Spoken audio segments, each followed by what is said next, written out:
ನಮ್ಮೆಲ್ಲರ ಜನನಾಯಕರು ಕರ್ನಾಟಕ ರಾಜ್ಯದಲ್ಲಿ ಭಾರತೀಯ ಜನತಾ ಪಾರ್ಟಿನ ತಳಮಡಿರ್ತಕ್ಕಂಥ ಒಬ್ಬ ಶ್ರೇಷ್ಠ ಮಹಾನಾಯಕ ಅಂತ ಯಡಿಯೂರಪ್ಪರ 50 ವರ್ಷನೇ ವಿಜಯೋತ್ಸವನ ಇವತ್ತು ಚಿತ್ರದುರ್ಗದಲ್ಲಿ ನಾಡಿನ ಮೂಲೆ ಮೂಲೆಯಿಂದನೂ ಕೂಡ ಜನ ಹೋಗ್ತಾವ್ರೆ.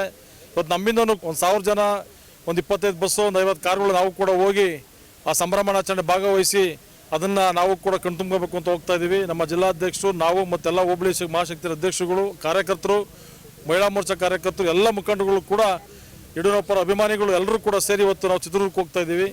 ಭಾಳ ಸಂತಸ ತರ್ತಕ್ಕಂಥ ವಿಚಾರ ಇದು. ಒಬ್ಬ ಮಹಾನ್ ನಾಯಕನ್ನ ಇದು ವಿಜಯೋತ್ಸವ ಮಾಡಿ ಈ ನಾಡಿಗೆ ಅವರ ಕೊಡುಗೆ ಏನು ಅಂತಕ್ಕಂಥದ್ದು ತೋರಿಸ್ಕೊಳ್ಳೋಕ್ಕೋಸ್ಕರ ಒಂದು ದೊಡ್ಡ ವೇದಿಕೆ ಅಮಿತ್ ಶಾ ಅವರು ಕೂಡ ಬರ್ತಾವ್ರೆ. ಇವತ್ತು ಯಾವ ರೀತಿ ಒಣ್ಣೆ ಮಾಡಬೇಕು ಅಂತಕ್ಕಂಥದ್ದು ಹೇಳಲಿಕ್ಕೆ ಸಾಲದು. ಇವತ್ತು ದಕ್ಷಿಣ ಭಾರತದಲ್ಲಿ ಭಾರತೀಯ ಜನತಾ ಪಾರ್ಟಿ ಈ ಮಟ್ಟಿಗೆ ಬೇರೂರಬೇಕಾದ್ರೆ ಯಡಿಯೂರಪ್ಪರ ಶ್ರಮನೇ ಭಾಳ ಮುಖ್ಯ ಆಗಿರೋದ್ರಿಂದ ಅವತ್ತು ಅವರು ಸೈಕಲ್ ತುಣಿದು ಹೋರಾಟ ಮಾಡಿ, ಒದೆ ತಿಂದು, ಕೇಸ್ಗಳು ಹಾಕ್ಸ್ಕೊಂಡು ಹೋರಾಟ ಎಲ್ಲ ಮಾಡಿ ಇವತ್ತು ಭಾರತೀಯ ಜನತಾ ಪಾರ್ಟಿನ ಈ ದಕ್ಷಿಣ ಭಾರತದಲ್ಲಿ ಕರ್ನಾಟಕ ರಾಜ್ಯದಲ್ಲಿ ತರಲಿಕ್ಕೆ ಭಾಳ ಶ್ರಮ ಹಾಕಿದ್ರು. ಆದ ಕಾರಣ ಇವತ್ತು ಇಡೀ ರಾಜ್ಯದಲ್ಲಿ ಪ್ರತಿ ಮನೆಯಿಂದನೂ ಕೂಡ ಪಕ್ಷಾತೀತವಾಗಿ ಹೆಚ್ಚಿನ ರೀತಿಯ ಯಡಿಯೂರಪ್ಪರ ಅಭಿಮಾನಿಗಳು ಕೂಡ ಅಲ್ಲಿ ಭಾಗವಹಿಸ್ತಾರೆ. ಸುಮಾರು ಒಂದು 10 ಲಕ್ಷ ಜನ ಅಲ್ಲಿ ಭಾಗವಹಿಸಿರ್ತಕ್ಕಂಥ ನಿರೀಕ್ಷೆ ಇರೋದ್ರಿಂದ ಇವತ್ತು ನಮ್ಮಲ್ಲೂ ಕೂಡ ಸುಮಾರು ಜನ ಎಲ್ಲ ಕಾರ್ಯಕರ್ತರು, ವಾರಂಟಿಯರ್ ಎಲ್ಲರೂ ಕೂಡ ಬಂದವರೆ. ಅವರೆಲ್ಲರಿಗೂ ಕೂಡ ಅಭಿನಂದನೆ ಸಲ್ಲಿಸಕ್ಕೆ ಬಯಸ್ತೀನಿ. ಎಲ್ಲರೂ ಸುರಕ್ಷಿತವಾಗಿ ಹೋಗಿ ಆ ಕಾರ್ಯಕ್ರಮ ಮುಗಿಸ್ಕೊಂಡು ಸಂಜೆ ವಾಪಸ್ ಬರಬೇಕು ಅಂತೇಳಿ ನಮ್ಮ ತಾಲೂಕಲ್ಲಿರ್ತಕ್ಕಂಥ ಸಮಸ್ತ ಭಾರತೀಯ ಜನತಾ ಪಾರ್ಟಿ ಕಾರ್ಯಕರ್ತರು ಮತ್ತು ಯಡಿಯೂರಪ್ಪರ ಅಭಿಮಾನಿಗಳಿಗೆ ಬರ್ತಕ್ಕಂಥ ಎಲ್ಲ ಮುಖಂಡರು ಕೂಡ ನಾನು ಅಭಿನಂದನೆ ಸಲ್ಲಿಸಕ್ಕೆ ಬಯಸ್ತೀನಿ. ಇವತ್ತು ನಾವು ಚಿತ್ರದುರ್ಗಕ್ಕೆಲ್ಲ ಹೊರಟಿದ್ದೀವಿ. ನಮ್ಮ ಯಡಿಯೂರಪ್ಪನವರ ಅಭಿಮಾನೋತ್ಸವ ಕಾರ್ಯಕ್ರಮ ನಿಜವಾಗಿ ಇದೊಂಥರ ಹಬ್ಬದ ವಾತಾವರಣ.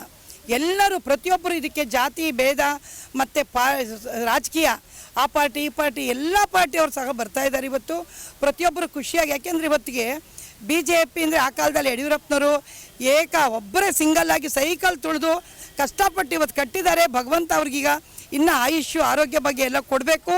ನಾವೆಲ್ಲ ಹೆಚ್ಚಿನ ರೀತಿ ಒಳಗೆ ಹೆಣ್ಣುಮಕ್ಳಂತೂ ಹಬ್ಬದ ವಾತಾವರಣದಲ್ಲೆಲ್ಲ ಇಲ್ಲಿ ಸೇರ್ಕೊಂಡಿದ್ದೀವಿ. ಇವಾಗ ನಾವಿಲ್ಲಿ ಈಗ ಹೊರಡ್ತಾ ಇದ್ದೀವಿ. ನಿನ್ನೆ ಎಲ್ಲ ಹೋಗಿ ಬಂದಿದ್ರು, ಇವತ್ತಿಗೂ ನಾವೆಲ್ಲ ಹೊರಟಿದ್ದೀವಿ.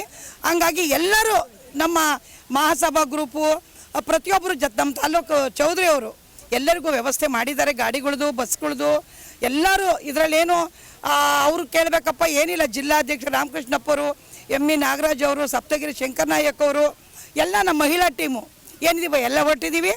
ಇವತ್ತು ಒಳ್ಳೆ ಕಾರ್ಯಕ್ರಮ ಇದು. ಕರ್ನಾಟಕದ ಇತಿಹಾಸದಲ್ಲಿ ಒಬ್ಬ ಮಾಜಿ ಮುಖ್ಯಮಂತ್ರಿಗಳಾದಂಥ ಯಡಿಯೂರಪ್ಪ ಅವರು ಇಡೀ ಕರ್ನಾಟಕ ಇತಿಹಾಸದಲ್ಲಿ ಒಂದು ಅಚ್ಚಳಿಯದ ಹೆಸರುಳಿಯುವಂಥ ಮುಖ್ಯಮಂತ್ರಿ ಅಂತಂದರೆ ಯಡಿಯೂರಪ್ಪರು, ತಪ್ಪಾಗಲಾರ್ದು.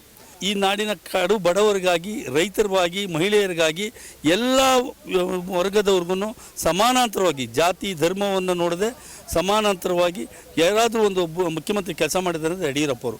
ಇವತ್ತು ಅವರು ಸುದೀರ್ಘ 50 ವರ್ಷಗಳ ಇತಿಹಾಸದಲ್ಲಿ ಯಾವುದೇ ಒಂದು ಕಪ್ಪು ಚುಕ್ಕೆ ಇಲ್ಲದೆ ಮತ್ತು ಸರ್ಕಾರವನ್ನು ನಡೆಸಿದಂಥ ಒಬ್ಬ ಧೀಮಂತ ನಾಯಕರು. ಒಂದು ಪುರಸಭೆಯಿಂದ ಪಾರ್ಲಿಮೆಂಟ್ವರೆಗೆ ಅವರು ಹೋರಾಟದ ಮುಖಾಂತರನೇ ಆಯ್ಕೆಯಾಗಿ ಇವತ್ತು ಹಲವಾರು ಯೋಜನೆಗಳನ್ನು ಕರ್ನಾಟಕ ಕೊಟ್ಟಿದ್ದಾರೆ. ಈ ಕರ್ನಾಟಕ ಕೊಟ್ಟಂಥ ಕೆಲವು ಯೋಜನೆಗಳಲ್ಲಿ ಹೆಣ್ಣು ಮಕ್ಕಳಿಗೆ ಒಂದು ಬಾಂಡ್ ಕೊಡೋದು, ಭಾಗ್ಯಲಕ್ಷ್ಮಿ ಬಾಂಡ್ ಕೊಡೋದ್ರಿಂದ ಹಿಡಿದು ಹೆಣ್ಣು ಶಿಶುಗಳನ್ನು ಇವತ್ತು ಹತ್ಯೆ ಮಾಡ್ತಾ ಇದ್ದಾರಲ್ಲ, ಅದನ್ನು ತಪ್ಪಿಸ್ಬೇಕು ಅನ್ನೋ ಒಂದೇ ಕಾರಣಕ್ಕೋಸ್ಕರ ಇವತ್ತು ಆ ಒಂದು ಭಾಗ್ಯವನ್ನು ಕೊಟ್ಟು ಭಾಗ್ಯಲಕ್ಷ್ಮಿ ಬಾಂಡನ್ನು ಕೊಡೋದ್ರ ಮುಖಾಂತರ ಹೆಣ್ಣು ಮಕ್ಕಳ ಸಂರಕ್ಷಣೆ ಮಾಡಿದರು. ಅದಲ್ಲದೆ ಗ್ರಾಮಾಂತರ ಪ್ರದೇಶದಲ್ಲಿ ಹೆಣ್ಣು ಮಕ್ಕಳು ಶಾಲೆಯನ್ನು ಹೋಗೋದನ್ನು ತಪ್ಪಿಸ್ತಾ ಇದ್ರು. ಆ ಶಾಲೆಯಲ್ಲಿ ಕಲಿಬೇಕು ಅನ್ನೋ ಉದ್ದೇಶಕ್ಕೋಸ್ಕರ ಅವ್ರು ಬೈಸ್ಕಲನ್ನು ಕೊಟ್ಟು ಹೆಣ್ಮಕ್ಳು ಕಲೀಲಿ ಅನ್ನೋ ಒಂದು ಕಾರ್ಯಕ್ರಮವನ್ನು ಕೊಟ್ಟರು. ಮತ್ತು ರೈತರ ಪರವಾಗಿ ಇಡೀ ದೇಶದಲ್ಲಿ ಪ್ರಪ್ರಥಮವಾಗಿ ರೈತರ ಪರವಾಗಿ ಏನಾದರೂ ಬಜೆಟ್ ಮಂಡನೆ ಮಾಡಿದ್ದಾರೆ ಅಂದರೆ ಮಾನ್ಯ ಶ್ರೀ ಯಡಿಯೂರಪ್ಪನವರು. ಭಾರತ್ ಮಾತಾ ಕಿ ಜಿಂದಾಬಾದ್ ಜಿಂದಾಬಾದ್. ನೆಲಮಂಗಲ ವಿಧಾನಸಭಾ ಕ್ಷೇತ್ರದ ಭಾರತೀಯ ಜನತಾ ಪಕ್ಷದ ಕಾರ್ಯಕರ್ತರೇ, ಅಭಿಮಾನಿಗಳೇ, ಯಡಿಯೂರಪ್ಪನವರ ಅಭಿಮಾನಿಗಳೇ, ಇವತ್ತು ಕರ್ನಾಟಕದ ದಕ್ಷಿಣ ಭಾರತದ ಕರ್ನಾಟಕದಲ್ಲಿ ಭಾರತೀಯ ಜನತಾ ಪಕ್ಷವನ್ನು ಕಟ್ಟಿ ಬೆಳೆಸಿದಂಥ ಮಹಾನ್ ನಾಯಕರು ಇವರು. ಪಕ್ಷಕ್ಕೆ ಬಂದಾಗ ಕೇವಲ ಬೆರಳೆಣಿಕೆಯಷ್ಟು ಶಾಸಕರಿದ್ದರು. ಅದಾದ ನಂತರ ಇವರು ಶಿಕಾರಿಪುರದಲ್ಲಿ ಪುರಸಭಾ ಅಧ್ಯಕ್ಷರಾಗಿ ನಂತರ ಶಾಸಕರಾಗಿ ಇಡೀ ರಾಜ್ಯಾದ್ಯಂತ, ಇಡೀ ದೇಶಾದ್ಯಂತ ಒಂಥರ ಮಹಾನ್ ಧೀಮಂತ ನಾಯಕರು. ಇವತ್ತು ಭಾರತೀಯ ಜನತಾ ಪಾರ್ಟಿಯ ಸಂಘಟನೆ ಮಾಡಿ ರಾಜ್ಯದಲ್ಲಿ 4 ಬಾರಿ ಮುಖ್ಯಮಂತ್ರಿಗಳಾಗಿ, ವಿರೋಧ ಪಕ್ಷ ನಾಯಕರಾಗಿ ಪಕ್ಷವನ್ನು ಕಟ್ಟಿ ಇವತ್ತು ಬಲಿಷ್ಠವಾಗಿ ಬೆಳೆದಂಥ ನಾಯಕರ ಒಂದು 50ನೇ ವರ್ಷದ ಒಂದು ಸಂದರ್ಭದಲ್ಲಿ ಇವತ್ತು ಕರ್ನಾಟಕದ ಚಿತ್ರದುರ್ಗದಲ್ಲಿ ಒಂದು ಭಾರಿ ಸಮಾವೇಶವನ್ನು ಏರ್ಪಡಿಸಲಾಗಿದೆ. ಈ ಸಮಾವೇಶಕ್ಕೆ ನೆಲಮಂಗಲ ವಿಧಾನಸಭಾ ಕ್ಷೇತ್ರದ ಎಲ್ಲ ಅಭಿಮಾನಿಗಳು, ಪಕ್ಷದ ಕಾರ್ಯಕರ್ತರು, ಹಿತೈಷಿಗಳು, ವಿರೋಧ ಪಕ್ಷದವರು ಸಹ ಈ ಒಂದು ನಮ್ಮ ಯಡಿಯೂರಪ್ಪನವರ ಒಂದು ಕಾರ್ಯಕ್ರಮಕ್ಕೆ ಭಾಗವಹಿಸ್ತಿದ್ದಾರೆ. ಯಡಿಯೂರಪ್ಪಾಜಿಯವರ 50 ವರ್ಷದ ರಾಜಕೀಯ ಜೀವನದ ಯಶಸ್ಸಿನ ದಿನ. ಇವತ್ತು ಚಿತ್ರದುರ್ಗದಲ್ಲಿ 10 ಲಕ್ಷಕ್ಕಿಂತ ಹೆಚ್ಚು ಜನ ಸೇರಿ ನಮ್ಮ ನೆಲಮಂಗಲ ತಾಲೂಕಿಂದ ಸುಮಾರು 50 ಬಸ್ಸುಗಳಲ್ಲಿ ಮತ್ತು ಒಂದು 200 ಕಾರ್ಗಳಲ್ಲಿ ಜನ ಹೊರಟಿದ್ದೀವಿ. ಅದರಲ್ಲೂ ಮಹಿಳೆಯರು ತುಂಬ ಜನ ಹೊರಟಿದ್ದೀವಿ. ಎಲ್ಲದಕ್ಕೂ ನಮ್ಮ ತಾಲೂಕು ಅಧ್ಯಕ್ಷರು ವ್ಯವಸ್ಥೆ ಮಾಡಿಕೊಟ್ಟಿದ್ದಾರೆ. ನಾವು ಇವತ್ತು ಸಂಭ್ರಮದಿಂದ ಓದ್ತಿದ್ದೀವಿ. ಯಾವುದೇ ರೀತಿಯ ಅಡೆತಡೆ ಇಲ್ದಂಗೆ ಎಷ್ಟು ಚೆನ್ನಾಗಿ ಕಾರ್ಯಕ್ರಮ ಮಾಡ್ತಾವ್ರೆ ಅಂದರೆ ನಿಜವಾಗ್ಲೂ ನಂಬಕ್ಕೆ ಅಸಾಧ್ಯವಾಗಿರ್ತಕ್ಕಂಥದ್ದು. ಈ ಕರ್ನಾಟಕದಲ್ಲಿ ಇತಿಹಾಸ ಸೃಷ್ಟಿ ಆಗ್ತಾ ಇದೆ ಇವತ್ತು. ದಿನ ನಮ್ಮ ರಾಜ್ಯಾದ್ಯಂತ ಚಿತ್ರದುರ್ಗದಲ್ಲಿ ನಮ್ಮ ಯಡಿಯೂರಪ್ಪ ಸಾಹೇಬ್ರದ 50ನೇ ವರ್ಷದ ಜರ್ನಿ.